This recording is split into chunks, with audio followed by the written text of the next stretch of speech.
자, 본문으로 막바로 들어갑시다. 6절에 보니까 또 그가 내게 말하기를 그랬어요. 여기에 여러분들이 잘못하면 그라고 하니까 그가 하니까 하나님인가 예수님인가 그렇게 생각할 수 있어요. 그러나 천사라는 것을 그렇게 알고서 이 문장을 먼저 이해하셔야 됩니다. 천사가 말하는 내용입니다. 천사가 근데 이 천사는 어떤 천사냐? 제가 이 사도의 요한계시록은 천사들의 행전이라고 제가 한번 언급한 적이 있습니다. 계시록 1장부터 등장하는 천사가 사도 요한을 만나주면서 계시록이 시작되는데 오늘 이 22장에 등장한 천사는 그 천사가 아닙니다. 계시록 21장 9절로부터 등장한 천사입니다.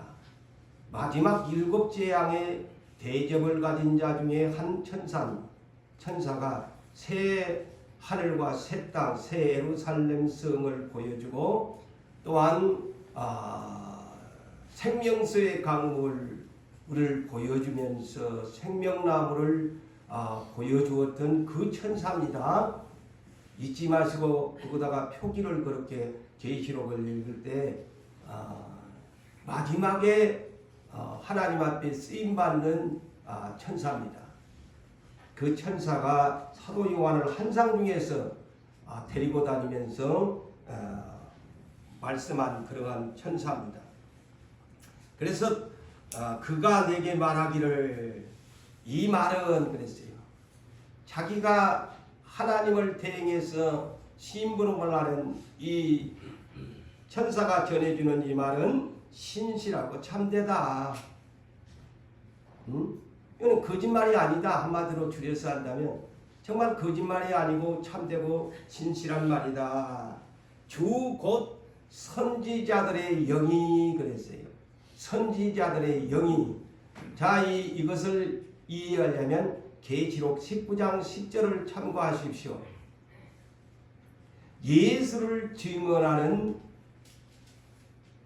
영이 애언의 영이라고 그렇게 말을 합니다. 이것도 천사가 하는 말이에요. 예수를 증언하는 애언의 영, 그게 선지자들의 영이란 말이죠. 애언하는 영. 이 애언하는 영에 하나님이 그의 종들에게 그랬어요. 그의 종들에게 여기에서 그의 종들은 누구일까요? 여기에서 그의 종들은 이 땅에 있는 첫째는 주께 기름 부음 받은 주의 사역자들을 말하는 말이고 또한 하나님의 백성들을 총괄적으로 얘기하는 말씀으로 그렇게 이해하십시오. 그의 종들에게 반드시 그랬어요. 반드시라는 단어를 사용합니다. 반드시. 그리고 두 번째는 속히 될 것을 보여준다라고 그렇게 기록하는 했다. 그러면서 천사를 보내셨다. 그의 천사를 보내셨도다. 이거는 여기에 천사는 계시록 1장에서 말한 천사를 일으키는 말입니다. 또 그것도 적어놓으세요. 계시록의 1장 1절로 사도 요한에게 천사가 나타나서 기록하라고 하지요. 그 천사를 일찍이 너에게 보내셨던 천사를 이렇게 보내신 내용이다 하면서 마지막 천사가 다시 리바이벌을 하면서 강조하는 내용입니다. 그리고 또 참고해야 될 것은 계시록 22장 16절을 참고하십시오. 자, 이것은 천사가 비록 전하지만은 누구의 말이냐? 예수님의 말씀이다. 나 예수는 교회들을 위하여 그의 종들에게 속히 될 일을 보이시는 그 내용 천사를 보내셨는데 이 말은 누구의 말이냐? 천사의 말이라고 생각하지 마라. 곧 22장 16절에 이 말씀은 나 예수는 교회들을 위하여 그랬지. 교회들을 위하여. 이는 세상의 복음이 아닙니다. 계시록은 세상의 복음이 아닙니다. 교회들에게 보낸 메시지입니다. 언제나 여러분 명심하셔야 돼요. 요한계시록은 당신의 복음을 받아들인 당신의 백성들 모든 교회에 보낸 편지입니다. 교회들을 위하여 내 사자를, 여기에서 내 사자는 천사를 말하죠. 내 사자를 영어는 엔젤 그렇게 번역을 하죠. 엔젤, 내 사자를 보내려 이것들을 너희에게 증언하게 하였노라. 그래서 요한계시록은 모든 세상에 있는 교회들에게 전해라고 천사를 보내주신 예수 그리스도의 1장 1절에 예수 그리스도의 계시라 이 말씀이죠. 다시 이 말씀을 드린다면 하나님이 천사를 보내가지고, 다시 말하면 예수가 천사를 보내가지고 당신 오기를 기다리는, 재림을 기다리는 이 요한계시록이 재림복음이에요. 마지막 성경. 기다리는 사람들에게 어떤 교회는 잘못했으니까 고쳐야 된다. 어떤 교회는 칭찬을 하고 어떤 교회는 너희 이루면 안 된다 하면서 그 7교회를, 세상에 있는 7의 숫자는 표준이지요. 완전하다. 온전하다는 뜻이죠. 하나님의 숫자죠. 그래서 표준적으로 7교회에 대한 평가서를 보내면서 교회들아, 너희 신랑이 올 텐데 이렇게 준비해야 된다.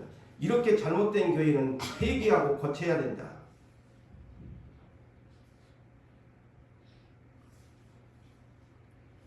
그래서 이거는 하나님께서, 우리 예수께서 첫째는 천사를 보내가지고, 두 번째는 사도 요한에게, 사도 요한은 또 누구에게? 지상에 있는 모든 교회의 사자들에게. 지상에 있는 모든 교회의 사자들은 네 번째로 하나님의 백성들에게 전하라. 이 단계적인 내용입니다. 예수가 천사를 보내요. 천사는 보냄을 받고 누구에게 오느냐? 사도 요한한테. 사도 요한은 또 어떤 일을 해야 되느냐? 지상에 있는 모든 교회에 이 계시록을 기록해 가지고 편지를 보내주라. 그러면 지상에 있는 모든 교역자들은 이 편지를 읽고서 깨닫고 하나님의 백성들에게 반드시 속히 될 하나님의 모든 백성들에게 전해주어라. 이거 이 계시록의 요점입니다. 자, 그러면서 본문 7절을 볼까요? 보라, 내가 속히 오리니. 오늘날 이제 속히라는 말을 오늘 본문에서도 두 번을 사용하지요. 6절에도 사용하고 반드시 속히 했는데 7절에도 다시 강조합니다. 속히 2000년인데도 안 오니까 아마 우리 교회도 그를 지금 포기를 해버린지도 모르지요. 약속에 대한 잠잠히 안 오니 빨리 될 줄 알았는데 계속도 마찬가지야. 속히 오신다고 했는데 안 오거든. 그러니까 이제 세상 잠을 잘 수밖에 없어요. 뭐 안 오는데 뭘. 그런데 주님이 뭐라고 했어요? 주의점을 줬죠. 도둑같이 생각지 않는 날에 올 테니까 깨어 있어야 된다. 이거 이 주의점이에요. 바로 이 말이거든요. 속히 온다고 했는데 안 오거든. 이제 안 온다. 그래서 좀 더 자자, 좀 더 졸다. 영적으로 그렇게 삽니다. 세상에 취해가지고. 그런데 어느 날 나의 생각의 수와 하나님의 생각의 수는 다르기 때문에 내가 졸고 있을 때, 자고 있을 때, 그 사람한테는 그날이 밤중이야. 도적같이 옵니다. 등불 없는 미련한 다섯 처녀 앞에 신랑이 왔노라. 개야 무개야, 네 등불 준비했나? 끝인 거예요. 거의 끝인 겁니다. 우리 성경을 복잡하게 생각하지 맙시다. 그래서 날마다 속기 오리라고 했지만 아이씨 2000년인데도 안 오는데 뭐 하나님이 거짓말만 했었고 용산교회 약속도 거짓말만 한 것 같고 그러니까 이제 농담으로 듣고 피 웃고 아무리 설교를 해줘도 별 볼 일 없이 들어. 그러다가 큰 코 다칩니다.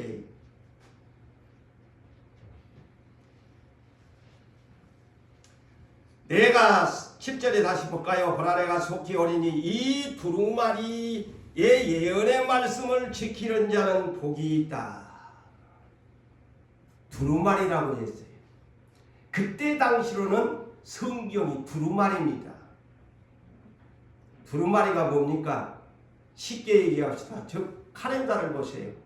저것을 펴놓을 때는 하지만은 저것을 감을 때는 두루마리 카렌다가 됩니다. 쪽자내기는 저는 카렌다를 상상했어요. 그때는 양피지 양가죽을 해가지고 어디에다 종이기술 그런 문명이 발달되지 않다 보니까 양피지를 가지고 그골에다가 글을 썼어요. 그러니까 그것을 다시 하려면 두루마리지 않아요. 그걸 두루마리라고 하는 거예요. 저 카렌다를 상상해 보세요. 굉장히 해석이 쉬워요. 저것은 저렇게 해가지고 글을 써가지고 말아놓았다는 거예요. 왜 두루마리 성경이야?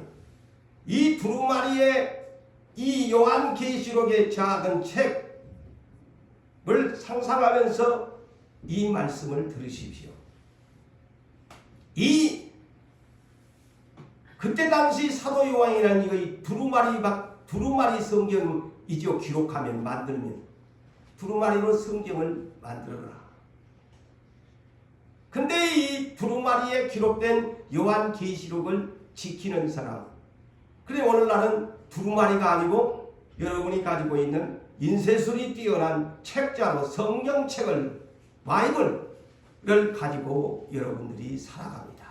똑같은 겁니다. 똑같은 말씀이니까. 두루마리의 성경책이나 지금 여러분들이 가지고 있는 가죽으로 만든 성경책이나 똑같은 그 말씀입니다.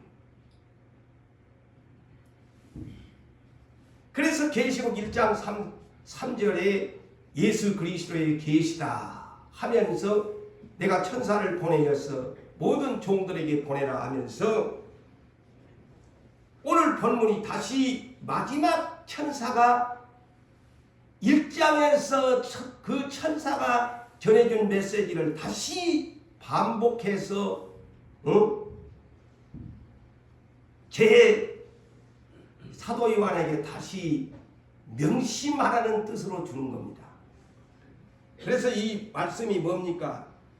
1장 3절에 이 예언의 말씀을 읽는 자나 듣는 자나 지키는 자는 복이 있다. 그러니까 재반복을 시키잖아요. 사도 요한한테. 네 1장 네가 오프닝을 할 때 그 천사가 네한테 이 말을 했다. 그래서 나도 마지막 천사로서 너에게 이 말을 다시 재강조한다. 지금 그 내용입니다. 잊지 말라는 거예요.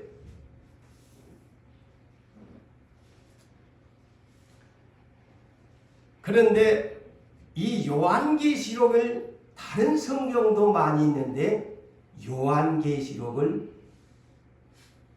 읽고 듣고 지키는 사람이 복이 있대요. 우리는 세상에 살면서 이 복자를 좋아합니다. 구약에서 신명기 8장이 대표적으로 순종하면 복 있는 사람, 불순종하면 저주의 사람, 대표적인 성경의 장이 신명기 28장이죠.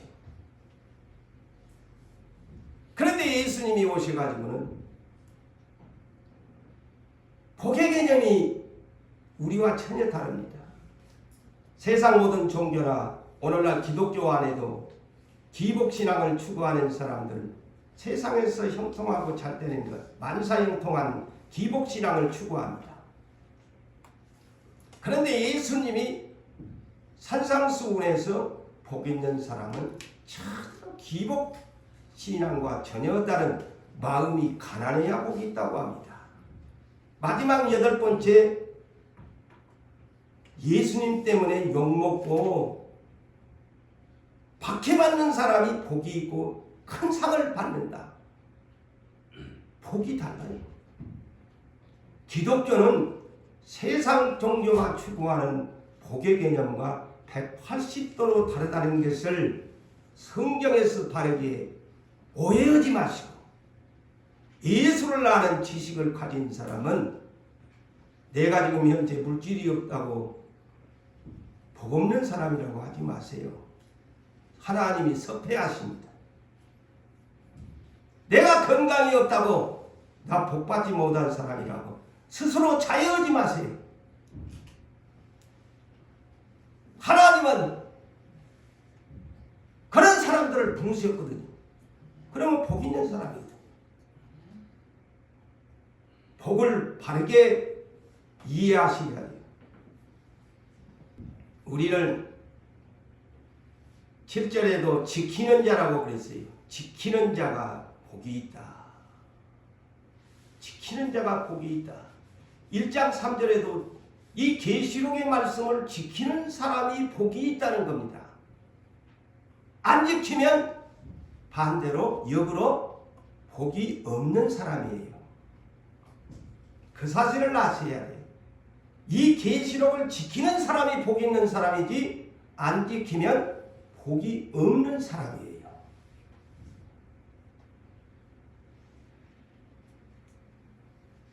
그래서 우리 크리스찬들을 일컬어서 영어로 promise keepers, 이 지키다는 영어 번역은 keep이라는 영어 단어를 사용합니다. 지키다, keep. 가장 쉽게 뜨는 골키퍼를 사용하면 그 키자를 사용합니다. 내가 영어를 쉽게 연구하자면 그 keep, 그 지키다예요. 그래서 promise, 약속, keepers, 약속의 일꾼들을 할 때 영어로 promise keepers, 약속을 지키는 사람들. 하나님과 나와의 관계에 promise keepers. 어떤 일이 있어도 하나님도 나에게 약속을 지킬 것이고 나도 하나님에 대한 말씀에 그것을 하나님과의 나와의 관계의 약속을 지킬 수 있는 사람이 복 있는 사람이라는 거예요.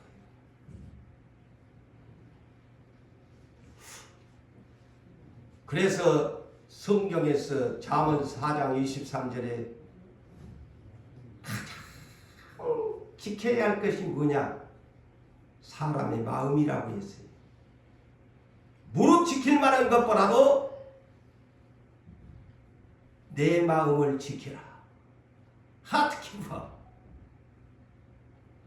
왜? 생명의 근원이 마음에서 나오기 때문이다. 마음이 무너져 버리면 아무것도 아닙니다. 마음이 이랬다 저랬다 비은덕을 지기면 안 됩니다. 그래서 제가 아까 이사야 26장 3절을 가지고 요사이 금요일날 심지가 견고한 자는 하나님께서 평강의 평강으로 지키시기를 원하노라 한다고 했어요. 마음이 단단해야 돼요. 심지가 견고해야 돼요. 자꾸 이랬다 저랬다 하면 안 돼요.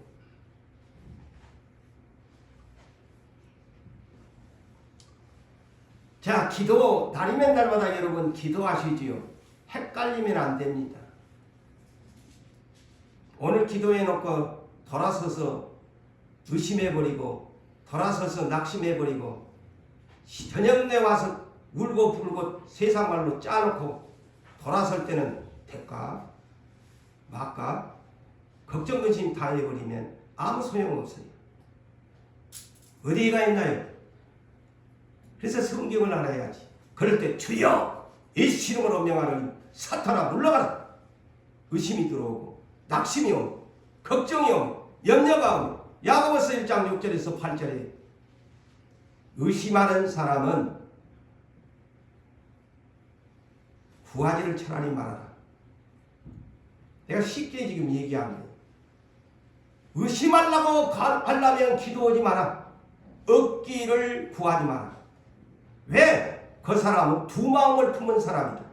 의심의 마음을 품었으니까 두 마음이지. 신뢰의 마음을 품어야 할 사람이 긴가민가. 이 두 마음을 품은 사람, 바다에 요동하는 물결과 같은 정함이 없는 사람이 두 마음을 품은 자다. 응? 의심의 마음이 나한테 들어오는 순간부터 나는 두 마음을 품는 사람이야. 그래서 여러분 날마다 기도를 하시는데 내 마음이 기도해 놓고 의심이 되고 낙심이 되어지면 정신 바짝 차리시고 실컷 기도해 놓고 두 마음 품으면 얻기를 구하지 말라고 했는 세상 말로 그냥 끝나는 거야. 에? 성경을 바르게 우리가 지식적으로 알아야 기도도 하나님이 원하는 하나님의 기대에 맞춰서 표대를 향해서 달려갈 수가 있는데 성경도 모르고 그냥 세상 사람이 하는 나미아미타불 간센보살 나미아미타불 간센보살하는 식으로 기도해봐야 아무 소용없어요. 안 흔들려야지.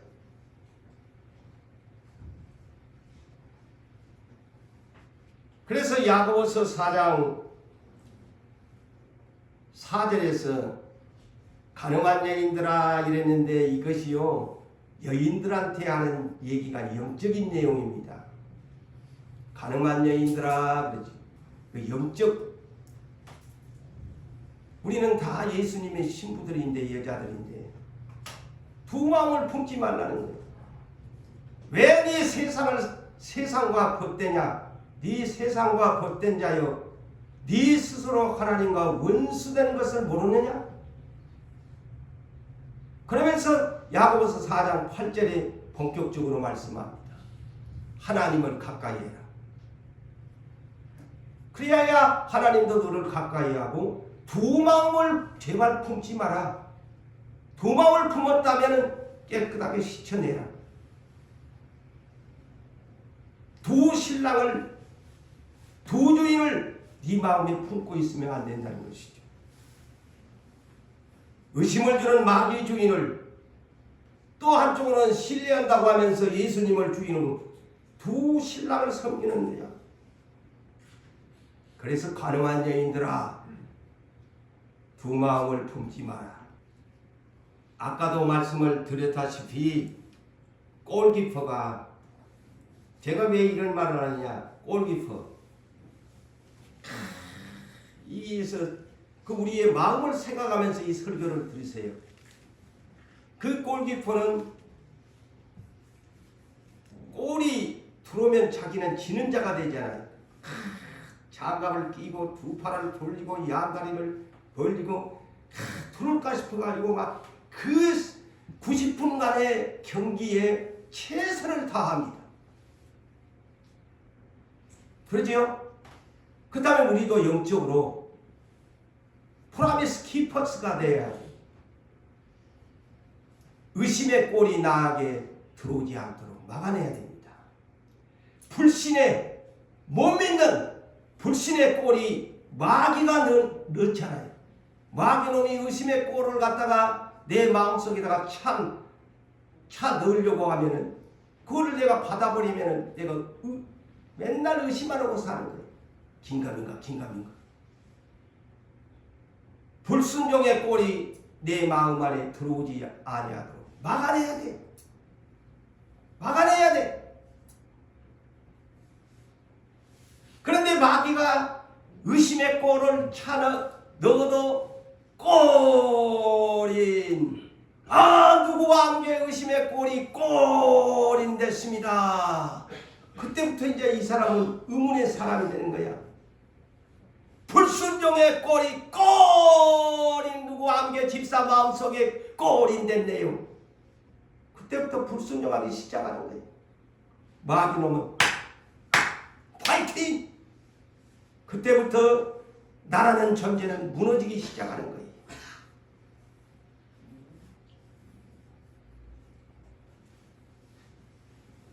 그래서 예수님이 마지막 시대를 징조를 말씀하면서 마태복음 24장 13절에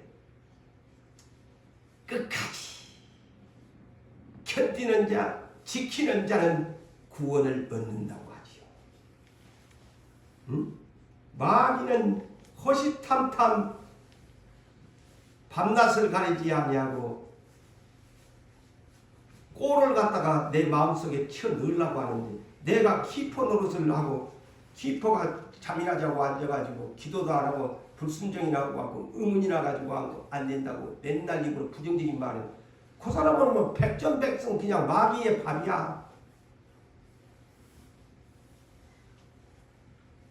누가복음 8장 15절에도 네 가지 마음밭이 있는데, 보세요, 네 가지 마음밭이 있는데 한 가지 마음밭만 마귀가 못 들어와. 착하고 좋은 마음의 밭. 이 마음의 밭은 어떤 밭이지? 듣고 지키고 지켜야 돼. 세 번째, 오래 참아서 결실을 얻는다. 이것이 네 가지 마음밭 중에 천국의 밭이다. 오늘날 예수를 너무 쉽게 오늘날 생각하거든요. 행위를 그냥 대사롭게 여겨버려요. 보세요. 내 인생의 건축 마태복음 7장 24절에서 27절에도 어떤 사람이 지혜로운 사람이라고 합니까? 예수님이. 산상수훈의 결론이 그거거든요. 네 인생의 집, 고재훈의 내 인생의 집,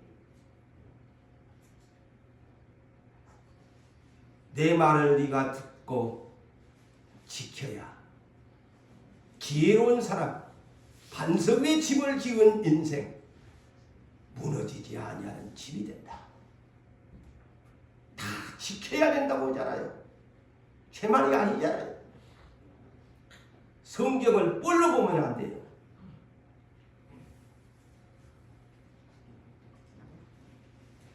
자, 그 양반 얘기를 하죠.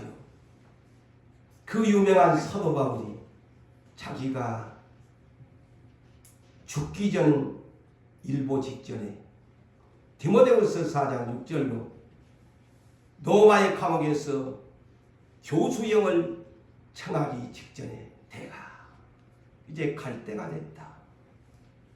내 피 흘림의 전제가 포도주처럼 하나님 앞에 번제가 되기를 원하면서 뭐라고 고백합니까? 죽기 직전에도 그런 고백을 했어요. 내가 선한 싸움을 다 싸우고 나의 달려갈 길을 다 마치고 믿음을 지켰으니 이제 후로는 나에게 의로운 재판장이신 예수께서 나에게 의의 면류관을 주실 것이다. 지켜야 된다니까. 예수를, 천국이 그래서 좁은 문이라고 하잖아요. 다 넓은 문으로 착각하면서 예수 믿어.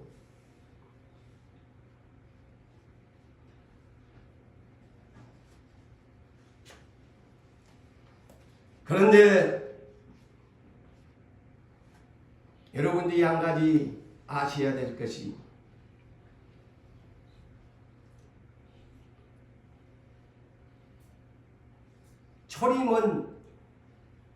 초림하신 예수님은 뭘까요? 저는 이 성경을 보면서 지금 정리를 해갑니다. 앞으로 그렇게 지어내야 됩니까? 이스라엘 땅에 오신 초림 예수 그리스도는 율법 시대를 추수하기 위하여 오신 겁니다. 무슨 말이냐고요? 당신의 12 제자를 보내실 때에도 70인의 제자를 보내실 때에도 제가 시간상 성경 구절은 알면서도 생략하겠습니다. 추수할 것은 많이 있는데 일꾼이 적다. 출소할 일꾼들을 많이 보내달라고 기도해라. 율법 시대를 초림의 예수는 이스라엘을 마감하기 위해서 오신 것입니다. 아시겠어요? 그래서 세례 요한을 앞서서 예수님의 손에 키에 곡식단을 비유하면서 알곡과 쭉정이로 분류한데 너가 알곡되어야 천국에 간대 쭉정이 되면 지옥불에 태반인데 이스라엘 백성에게 외칩니다. 그의 초림의 메시지입니다. 그러면서 예수님은 다시 마지막으로 예수님의 생의 마지막은 율법을 복음으로 바꾸어 버리십니다. 나는 인류를 위해서 이스라엘뿐 아니라 모든 인류를 위해서 내가 대신 모든 율법의 완성을 위해서 내가 어린 양이 되어 다 내가 너희를 구속하기 위한 성량의 대속물이 되겠다. 그러므로 나는 믿어라. 그리하면 이스라엘 너희도 이방 세계도 다 용서받고 나의 백성이 되고 하나님의 자녀된 권세를 얻을 수 있다. 그것이 마가복음 1장 1절의 복음의 시작이라는 단어를 오프닝합니다.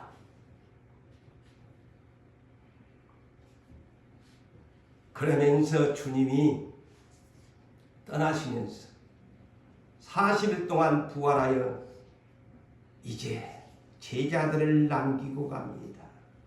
당신을 따랐던 사랑했던 사람들을 남기고 가면서 주님이 다시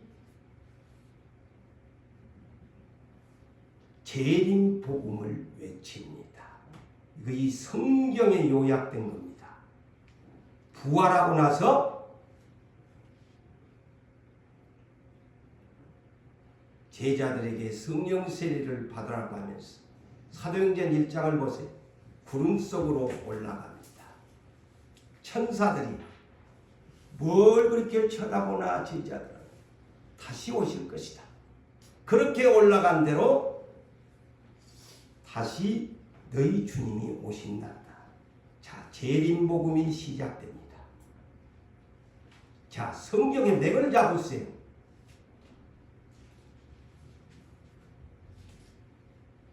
그러다가 성경은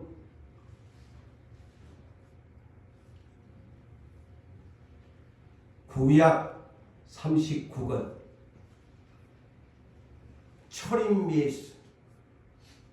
초림 예수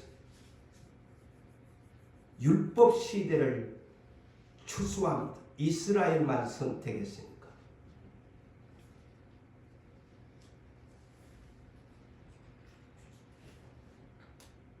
계시록 7장에 나오는 이스라엘의 14만 4천 명이 다 여기에 연관되어 있어요. 저는 요사이 이것을 느끼면서 깨닫는 것이 많습니다.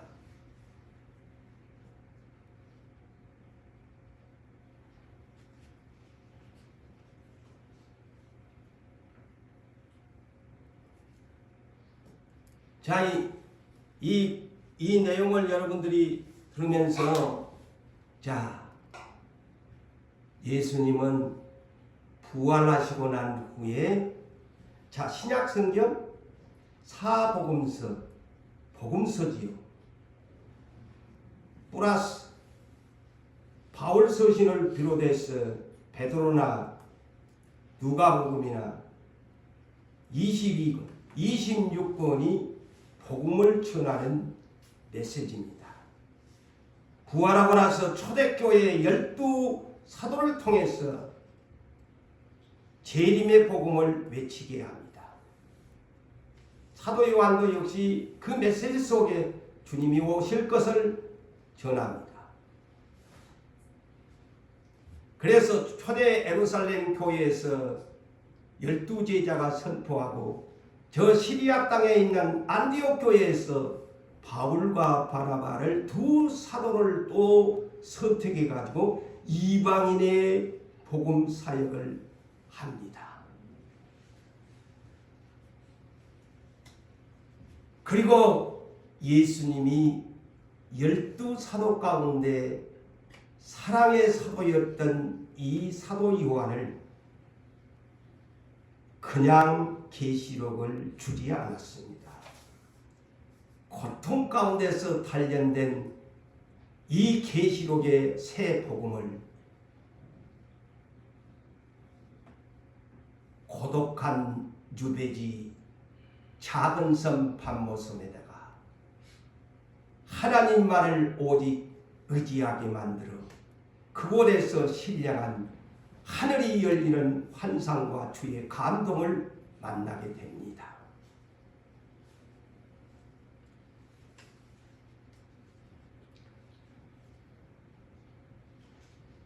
왜 요한 계시록은 새 복음입니까?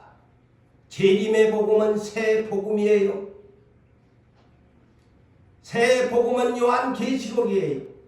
왜 새 복음이라고 제가 거기에다 붙일까요? 그냥 복음은 예수 그리스도를 통해서 구원받는다는 것이 복음입니다. 그러나 새 복음은 요한 계시록에 보면은 전부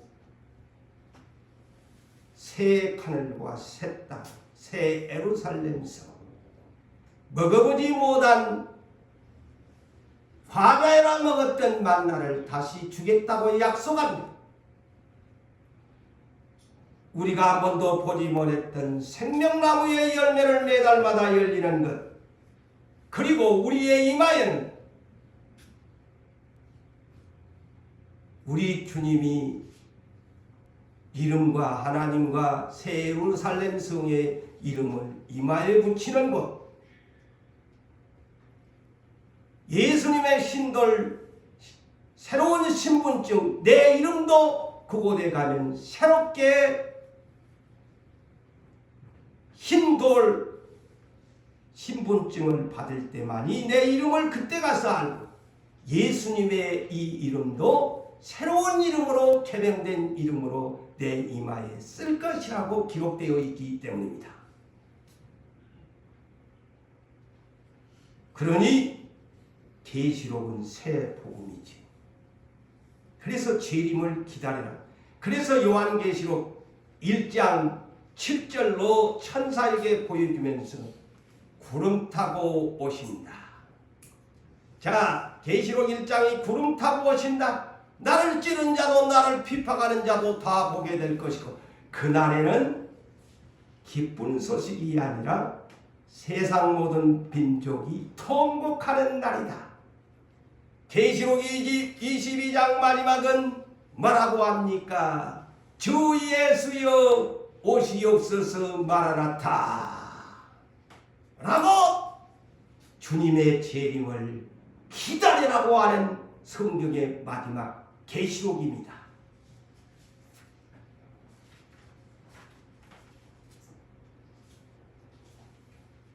자, 사도 요한이 이 요한계시록을 기록할 때가 언제였느냐?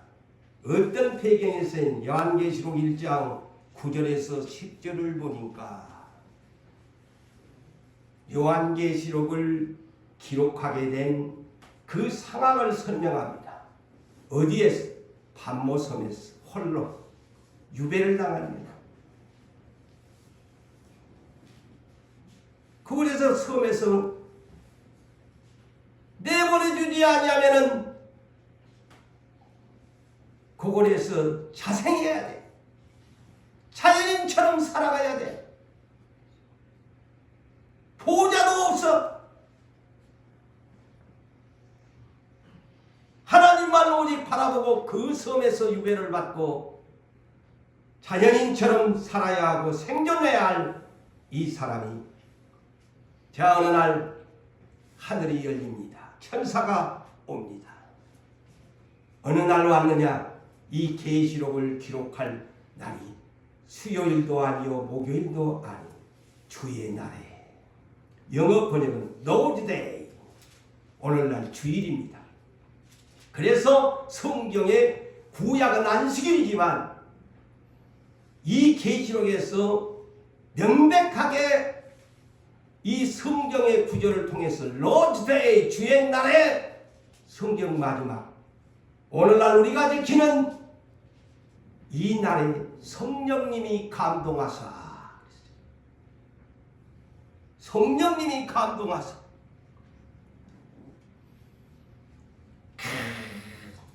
주의 음성이 자기한테 들리는데 뭐라고 주의 음성이 들렸느냐? 너가 보는 것을, 곧 환상 중에 보는 것을 두루마리 책에 써서 7 교회에 보내라. 이거 이 사도 요한의 사명입니다. 사도 요한의 미션이 무엇일까요? 요한계시록을 두루마리에 만들어 가지고 7 교회에 양피지를 만들어 가지고 써서 보내라는 사명입니다. 그분의 사명이 이거요. 그래서 하나님이 다른 사도들은 다 순교를 당했는데 이 양반만 공평한 하나님이에요. 고독한 섬에다가 놔놓고 이 성경을 기록한 하나님이야. 제자들의 인생 육적으로 보면 가장 복이 없는 사람들이야. 예수님이 선택한 12 사도, 세상에서 가장 불쌍한 사람들이야. 세상적으로 보면 맞아요, 안 맞아요? 그런데 하나님 나라에는 이같이 복 있는 사람이 없어요. 그래서 우리 복을 복 이 개념을 바르게 이해하시라는 거예요. 제가 여러분이 가난한다고 해서 위로를 하는 것이 아니라, 내가 다음 주에 그런 설교를 준비하고 있습니다만, 하나님의 자녀는, 사랑한 자는 언제나 그냥 두지 않습니다. 어찌 보면 가장 불쌍한 자처럼 만들어버립니다. 그런데 하늘에 소망을 두고 살라고 그렇게 고난을 줍니다. 그런데 오늘날 우리의 편견은 그렇지 않습니다. 애모적으로 그 사람이 복을 받았는가 안 받은가를 판단합니다. 예수님 세상에서 가장 불쌍한 분이에요. 제자들 세상에서 가장 불쌍한 사람들이에요. 그렇지만 천상에서는 가장 행복한 사람, 가장 유명한 사람, 가장 사랑받는 사람으로 바꿔주기 위한 보상인 것입니다. 자, 주님이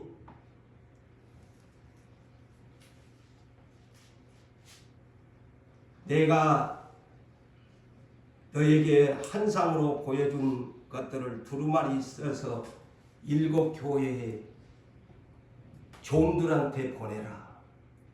오늘날 지상에 있는 교회 목사님들, 교육자님들, 마지막 때는 이 사명을 받아야 됩니다. 복음의 씨를, 우리는 사명이 있지만 마지막 시대에 사는 종들은 요한계시록을 증언하고 가르쳐 줘야 합니다. 복 있는 사람으로 만들어 줘야 됩니다.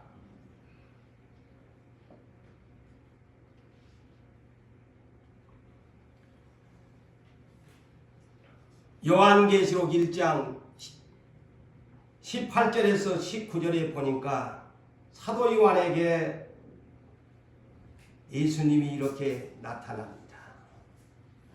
자, 자기 자신을 이렇게 소개합니다. 곧 나는 살아있는 자라. 네가 봤을 때 나 죽은 거 봤지? 나는 살아있는 자라. 내가 전에 죽었노라. 모든 사람에게 나는 십자가에 죽었노라. 볼지어다 이제 세세토록 살아있어. 나는 사람을 죽이는 사망의 열쇠를, 그리고 그들을 음부에다 넣는 지옥의 열쇠를 가졌노니, 이 사망과 음부의 열쇠를 하나님 아버지께 받으려고 자기는 죽었다는 겁니다. 예? 공짜가 없어요. 공짜가 없다는 거요. 행위 없이 천국에 간다고 누가 그렇게 성경에 가르칩니까?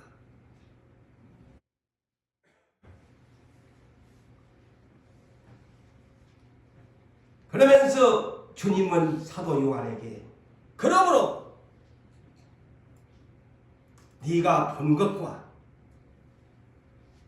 지금 있는 일과 장차 될 일을 이 계시록을 통해서 기록해라. 기록해라. 사도 요한은 예수 그리스도의 계시 마지막 재림의 복음인 요한 계시록의 디 엔딩을 위하여, 자, 본문 8절과 9절을 그래서 소개합니다. 이 요한 계시록은 모든 성경의 디 엔딩 성경입니다. 본문 8절 9절을 볼까요? 이것들을, 자, 이것들이 뭘까요? 사도 요한이 환상으로 보았던 모든 계시록의 전체에 보았던 것들을 1장에서 22장까지를 말하지, 이것들을 곧 1장에서 22장까지의 말씀을 보고 들은 자는 나 요한이되 그러잖아요. 1장에서 22장까지 이것들을 나 다 보았대. 자신있게 기록합니다. 보았대. 내가 듣고 볼 때에 이 일을 나에게 보여준 천사의 발 앞에 엎드렸다. 이거는 마지막, 이 천사는 아까도 소개했다시피 이 천사는 처음에 계시록을 와서 해서 했던 그 천사가 아닙니다. 제가 계시록을 보니까 사도 요한도 광채만한 천사를 보니까 자동적으로 무릎이 꿇어졌던가 봐요. 자, 이 본문에서도 그 마지막 7 대접을 가지고 새 하늘과 새 땅을 보여준 천사 앞에 그냥 이제 이런 말을 막 반복을 주입을 시키고, 네가 이 사명을 다해야 된다 하고 기록해야 된다고 하니까 그냥 그 천사 앞에 발 앞에 엎드려 가지고 경배를 하려고 합니다. 경배를 하려고 하잖아요. 그런데 사도 요한이 또 천사 앞에 경배하려고 한 천사가 또 있어서 제가 성경을 계시록을 읽어보니까 어디에 계시록 19장이가 나와. 천상에서 환상을 보는데 이제 예수님이 올 타이머가 멈추는 시간이 오는 거예요. 야, 신랑 신부가 이제 기약 날짜가 잡았네. 우리 어린 양의 신랑님이 성도들을 맞이할 시간이 이르렀다고 6개 달린 천사들과 날개 6개 달린 천사와 24 장로가 어린 양 앞에 막 경배를 막 하는 것을 천사가 보여준 거예요. 그러니까 그때 이 천사 앞에 사도 요한이 또 경배를 하려고 하니까 나 경배 나한테 오면 안 돼. 근데 오늘 본문에도 마지막 천사 앞에 또 그냥 엎드려가지고 경배를 하려고 그러잖아. 그래서 두 가지를 여러분, 이 사도 요한이 두 번을 실수를 하려고 그래요. 한상 가운데.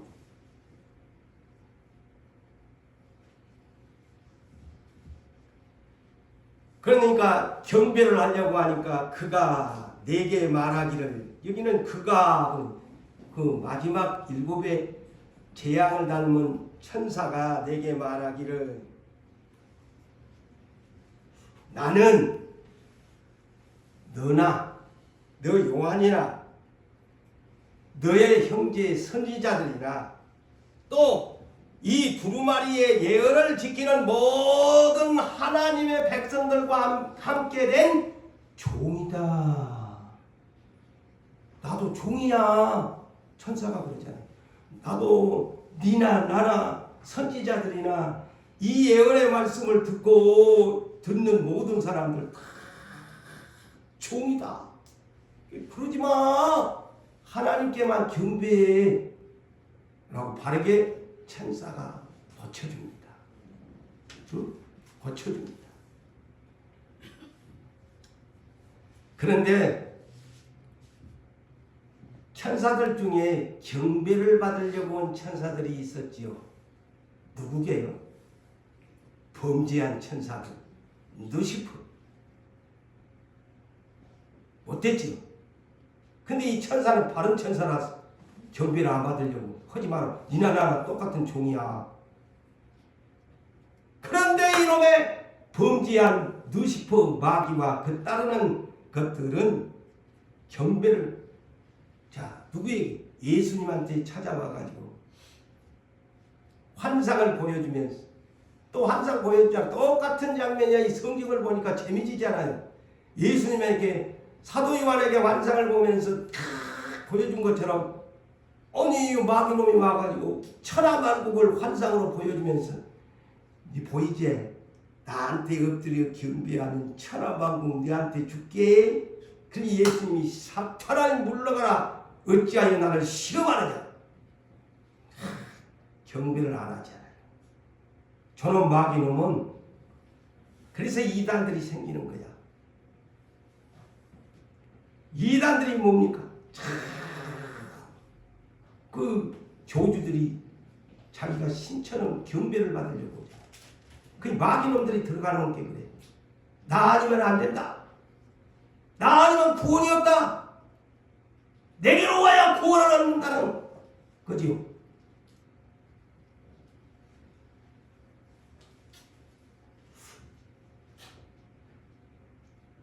첫 계명에 하나님의 다른 신을 내게 두지 말라고 했어요. 두 번째 계명이 하늘이나 땅이나 바다나 물속에 있는 어떤 형상을 만들지 말고 그거에 절하지 말라. 오늘날 저 천주교 보세요. 마리아 상을 만들었어요? 안 만들었어요? 꼭 천주교 신자는 마리아 상 앞에 가서 여기다 염주 같은 거 끼고, 십계명 어기잖아. 내 마리아 상을 어떤 형상이든지 만들지 말라고 하잖아요. 오늘날 이 십자가 자체도요, 우리 기독교의 트레이드 마크지만은 십자가 앞에 나아가가지고 막 절대 그렇게 하면 위험한 신앙됩니다. 그 십자가가 우상이 될 수 있어요. 행여나 여러분 그런 행동하지 마세요. 예수님 앞에 나아가야지. 물론 예수님이 십자가를 졌으니까 하지만 그건 트레이드 마크에 불과한 거예요. 하나의 상표에 불과한 것이지. 쉽게 얘기하면 십자가 앞에 나아가지고 막 십자가 밑에 나아가지고 그건 예수님 앞에 나아간다고 해야지. 나무로 만든 십자가가 무슨 있다고 십자가 밑에 나아가고 합니까? 그게 오늘날 잘못되면 그게 문제가 되는 거예요. 우상화가 되는 거예요.